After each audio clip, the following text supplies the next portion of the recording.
안녕하세요. 아침마다 새로운 이의 장준식 목사입니다. 오늘은 시편 26편을 묵상하면서 하루를 열어봅니다. 시편 26편은 성경에 담긴 150편의 시편 중 그냥 평범한 아저씨 같은 시편입니다.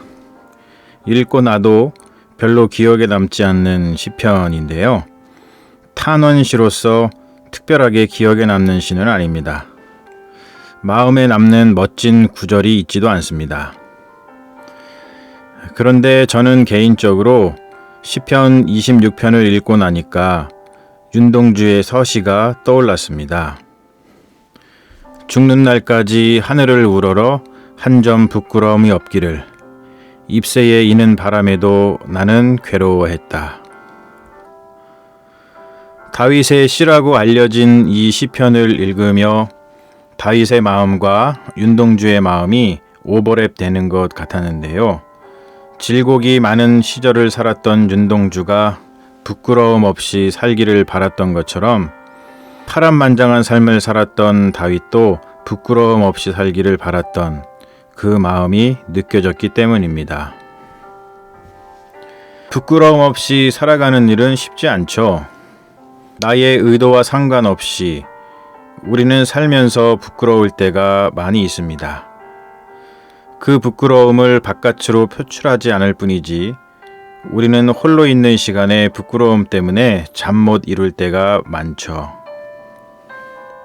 다윗의 삶도 그랬습니다. 성경에서 다윗만큼 파란만장한 삶을 산 사람을 찾기 힘들 정도인데요. 형들한테 미움을 받고 애굽의 노예로 팔려가 자수성가한 요셉 정도가 있을까요?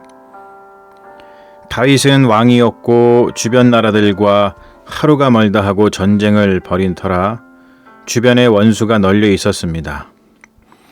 외부의 적도 많았고 내부의 적도 많았죠. 자식들 때문에 죽도록 고생도 하고 자신의 연약함 때문에 아픔과 상처를 남기기도 했습니다.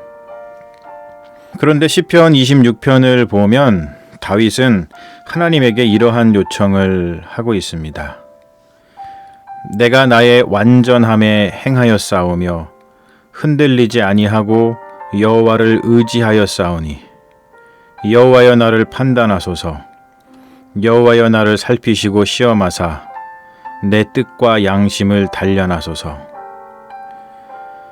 사실 하나님 앞에서 이렇게 요청할 수 있는 사람이 없죠.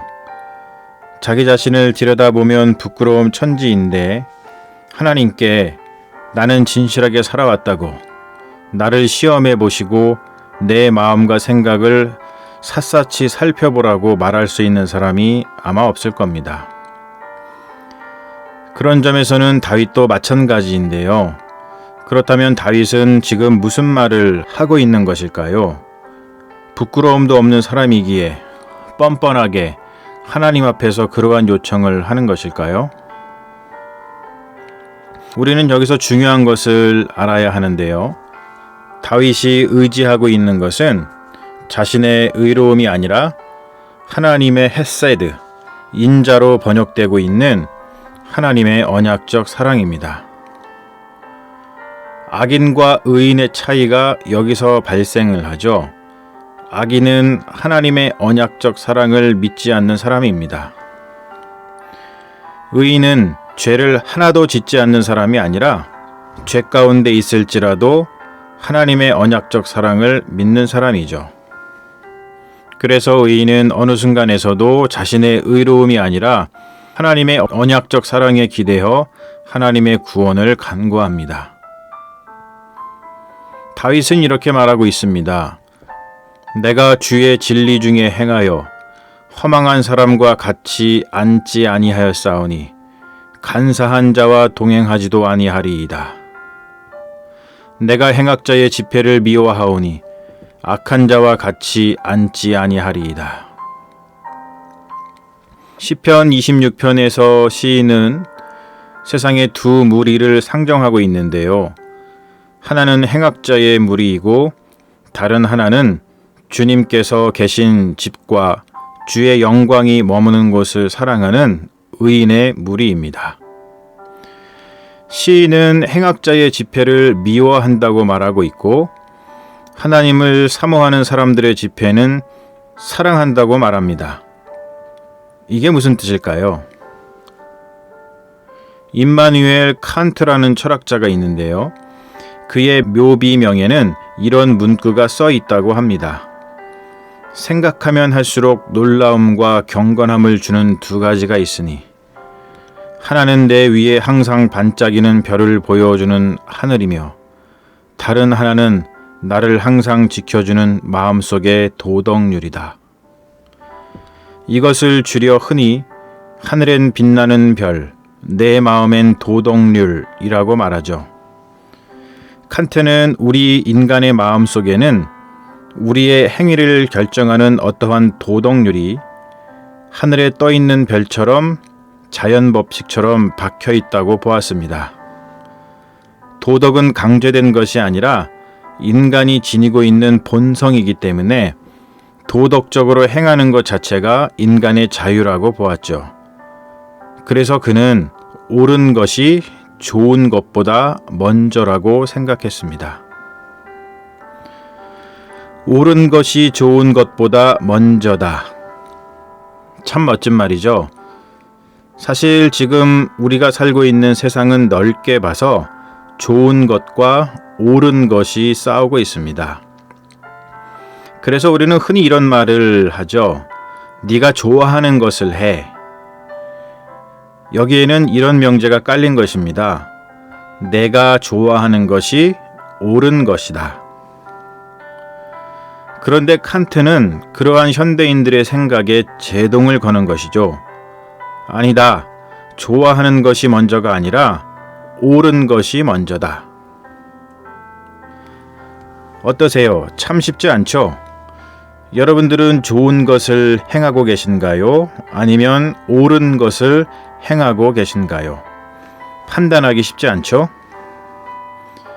하지만 한 가지 오늘 시편에서 시인이 말하고 있는 것 중에 우리가 반드시 배워야 할 것이 있습니다. 시인은 악인들의 집회는 미워하고 의인들의 집회는 사랑한다고 합니다.